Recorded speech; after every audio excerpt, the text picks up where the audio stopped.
aton ikaduha nga pulong pang aton mahal nga Dios subong adlaw o subong nga oras.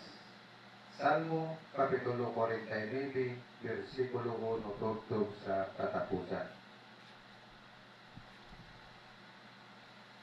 Binuang ang pagsalig sa bahandig. Pamatii niining kamong tanang katawhan sa tanang dapit. Gamhanan o dili gamhanan, dato o kabos.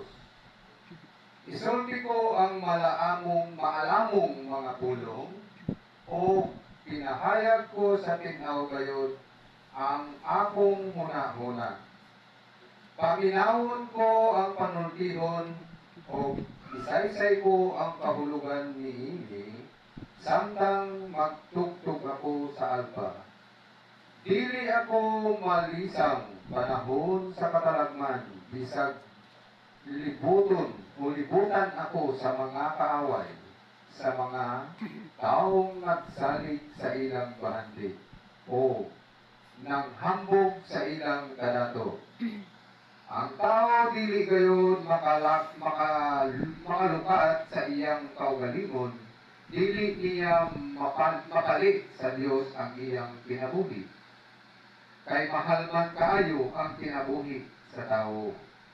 Walay igong sa lapi ang iyang ikabayan, aron mabuhi siya hangtod sa kahangturan. O dili niadto sa lubnganan. Nakita nato ang bisan pang mga maalam, mamatay ingon man ang mga buwang-buwang o ang mga kuwanggol o idilin nila ang ilang bahandig ngadto sa uban.